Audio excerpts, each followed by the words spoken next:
Welcome back students. अभी पिछले video में मैं आपको डायरेक्ट से इनडायरेक्ट बदलने के इम्परेटिव सेंटेंस के बारे में विस्तार से जानकारी दिया। आज हम आपको लेकर चलते हैं इम्परेटिव सेंटेंस में आए हुए लेट को बदलने के नियम। सबसे पहले समझते हैं कि लेट से क्या प्रकट होता है। स्टूडेंट्स, लेट से तीन चीज़ें प्रकट होती हैं। पहला है प्रस्ताव, प्रपोजल। दूसरा है प्रार्थना, रिक्वेस्ट। तीसरा है आदेश, ऑर्डर या कमांड। अब स्टूडेंट्स कैसे पहचानेंगे कि कहाँ पर प्रस्ताव का बोध हो रहा है, कहाँ पर प्रार्थना का बोध हो रहा है, कहाँ पर आदेश का बोध हो रहा है। स्टूडेंट्स, रिपोर्टेड स्पीच में दो पार्ट होते हैं डायरेक्ट नरेशन के, एक रिपोर्टिंग वर्ब और दूसरा रिपोर्टेड स्पीच। तो रिपोर्टेड स्पीच में यदि लेट के बाद अस का प्रयोग आता है, यदि लेट के बाद अस का प्रयोग आता है तो उसमें प्रपोजल अर्थात प्रपोजल या सजेशन का भाव प्रकट होता है, प्रस्ताव का बोध होता है। क्लियर? यदि लेट में मी का प्रयोग आता है, ध्यान दीजिए, यदि लेट में मी का प्रयोग आता है तो वो प्रार्थना रहेगा, रिक्वेस्ट का भाव व्यक्त होगा। यदि लेट में कोई दूसरा ऑब्जेक्ट आता है, सब्जेक्ट आता है, तो उसमें आदेश का भाव प्रकट होगा। ये बात क्लियर हो गई। तो अब हम लेकर चलते हैं इसको बदलने के रूल्स क्या हैं। सबसे पहले, यदि रिपोर्टिंग वर्ब में, जो रिपोर्टिंग वर्ब में सेड या सेड टू रहता है, यदि रिपोर्टेड स्पीच में लेट के साथ अस का प्रयोग है तो रिपोर्टिंग वर्ब सेड टू को, ध्यान दीजिए, रिपोर्टिंग वर्ब सेड टू को प्रपोज टू या सजेस्टेड टू में बदलते हैं। क्लियर?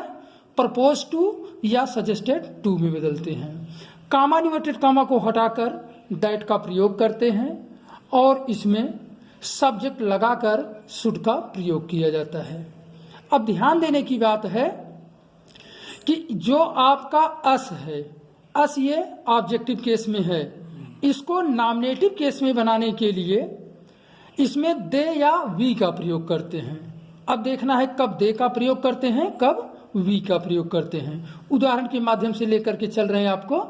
वाक्य है आपका, मोहन सेड, मोहन ने कहा, लेट अस प्ले क्रिकेट, चलो क्रिकेट खेलते हैं। मोहन ने प्रस्ताव किया कि चलो क्रिकेट खेलते हैं। अब बदलना है, सेट को आप प्रपोज्ड में बदलिए या सजेस्टेड में बदलिए। अगर ऑब्जेक्ट है तो टू का प्रयोग होगा, यदि ऑब्जेक्ट नहीं है तो उसमें टू का प्रयोग नहीं होगा। मोहन प्रपोज्ड, देखिए, मोहन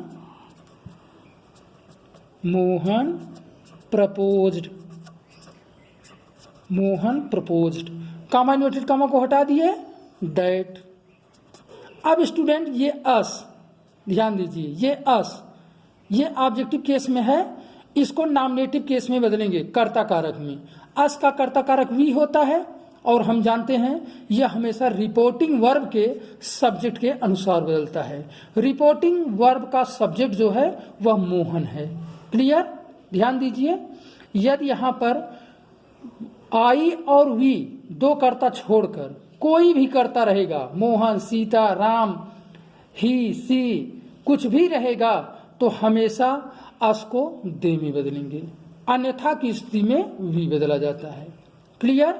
अर्थात यदि रिपोर्टिंग वर्ब का सब्जेक्ट फर्स्ट पर्सन का प्रोनाउन आई और वी रहता है तो वी होगा, बाकी कुछ भी सब्जेक्ट रहने पर हमेशा दे का प्रयोग होगा। हम कर दिए दे। अब इस लेट को हम शुड में बदलते हैं और इसको सब्जेक्ट के बाद लिखते हैं। लेट आ गया, इसको हम बदलेंगे should play cricket. Clear students? Mohan said let us play cricket, इसको बदलेंगे, हो जाएगा मोहन प्रपोज्ड, कामा इन्वर्टेड कामा को हटाए दैट, अस को हमने बदला, अस को बदले मोहन के हिसाब से, तब यहां पर हो गया दे, और लेट को बदले हो गया should, they should play cricket. Clear? दूसरा उदाहरण लेते हैं। I said to her let us go to see picture. I said to her, मैंने उससे कहा let us go to see picture, चलो पिक्चर देखने चलते हैं। क्लियर।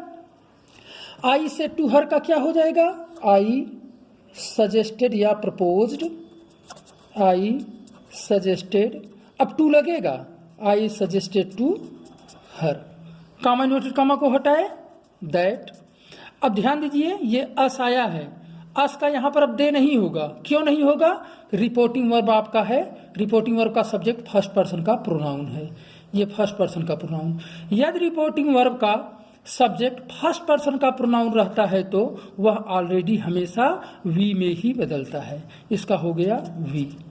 अब लेट को शुड में, we should go to see picture. Clear students, समझ में आ गई बात। यदि यहां पर ये आपका रिपोर्टिंग वर्ब का सब्जेक्ट आई या वी रहेगा, फर्स्ट पर्सन का प्रोनाउन रहेगा, तो अस को वी में बदलेंगे। बाकी कुछ भी सब्जेक्ट रहने पर हमेशा उसमें दे का ही प्रयोग होगा, और हेल्पिंग वर्ब के रूप में लेट को हम शुड में बदल देते हैं। क्लियर। अब लेकर चलते हैं प्रार्थना, रिक्वेस्ट। क्लियर। प्रार्थना का भाव रिक्वेस्ट, तो रिपोर्टिंग वर्ब सेड टू को रिक्वेस्टेड में बदला जाता है। किसे बदलते हैं? रिक्वेस्टेड में। इसके कामा और इन्वर्टेड कामा को बदलने के दो रूल्स हैं। पहले रूल्स के हिसाब से हम क्या करते हैं, लेट के पहले टू का प्रयोग कर देते हैं, लेट के पहले टू का प्रयोग करते हैं और प्रोनाउन संबंधी परिवर्तन करके वाक्य के शेष भाग को लिख देते हैं। टू लेट लिखेंगे, इसके बाद वाक्य के शेष भाव को लिख देंगे। दूसरे विधि के अनुसार यदि हम इसको टू का प्रयोग नहीं करना है तो कामा इन्वर्टेड कामा को हटाने के लिए दैट का प्रयोग करेंगे और सब्जेक्ट लिख करके फ्रेज लिखा जाता है, माइट बी अलाउड टू लिख करके क्रिया के शेष भाग को लिखा जाता है। उदाहरण के माध्यम से समझते हैं। The peon said to principal, चपरासी ने प्रिंसिपल से कहा लेट मी गो होम, हमें घर जाने दीजिए। अनुरोध कर रहा है, मी आया है। अब इसको बदल देंगे आप, हो जाएगा द प्यून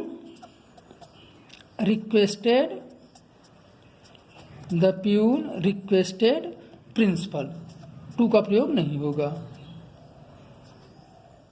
प्रिंसिपल। क्लियर। पहले विधि के अनुसार अब हम लेट के पहले टू का प्रयोग कर देंगे, to late.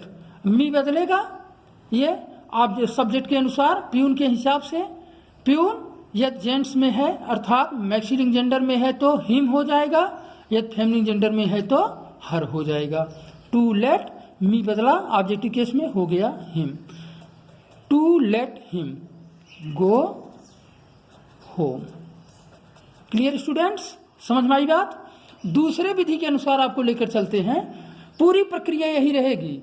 The peon requested principal. अब टू नहीं लगाना है, कामा इन्वर्टेड कामा को हटाएंगे, दैट लगाएंगे। दैट के बाद अब इसमें ये मी है, मी बदलेगा, तब इसको कर्ता कारक में ले आएंगे तो ही हो जाएगा। सब्जेक्ट के अनुसार हो जाएगा ही माइट बी अलाउड। क्या करना है, आगे के भाग को to go home. Clear students, ये बात आ गई समझ में। दूसरा लेकर चलते हैं। He said let there be no talk about her. He said, उसने कहा, let there be no talk, कोई बातचीत नहीं करना, अबाउट हर, उसके बारे में। अब इस सलाह का भी भाव प्रकट हो रहा है तो इसमें सलाह का आप लगा देंगे, एडवाइज्ड कर देंगे। ही एडवाइज्ड, कामा इन्वर्टेड कामा को हटाए, दैट लगा दिए। ये सब्जेक्ट है, there let there be no one, यहाँ no one talk about her. Subject क्या बनेगा आपका, नो वन। ठीक, तब यहाँ आपको लिखना है that there no one should, be बचा है, बी लगा दीजिए, should be, there no one should be talk about her. Clear हो गया स्टूडेंट्स, शुड का प्रयोग यहां पर आया है। ठीक, और इसमें माइट बी अलाउड टू का प्रयोग आया है। अब लेकर चलते हैं आदेश के बारे में।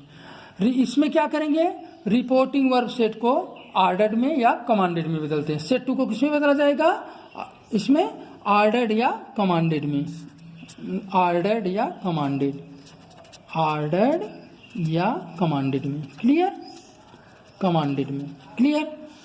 और उसमें कॉमा इन्वर्टेड कॉमा को हटाएंगे दैट, और वही सेम रूल शुड का प्रयोग। The teacher said to the students let the man be set free. अध्यापक ने विद्यार्थियों से कहा लेट द मैन, व्यक्ति को मुक्त कर दिया जाए, क्लियर। अब यहां कर दीजिए the teacher ordered the students, comma inverted comma को हटाए दैट के बाद सब्जेक्ट आपका यही बन रहा है द मैन, क्लियर कर दीजिए the man should be set free, clear students. तो ये रहे आपके इम्परेटिव सेंटेंस में आए हुए लेट को बदलने के नियम। हम आशा ही नहीं विश्वास करते हैं कि आपको ये सारे रूल्स समझ में आ गए होंगे। एक्सरसाइज आपको अपने हिसाब से करना है, क्लियर स्टूडेंट्स। तो ध्यानपूर्वक आप एक्सरसाइज अधिक से अधिक करेंगे। नेक्स्ट वीडियो में आपको हम लेकर मिलते हैं ऑप्टेटिव सेंटेंस के बारे में। तब तक के लिए आप अपना ख्याल रखें। थैंक्स।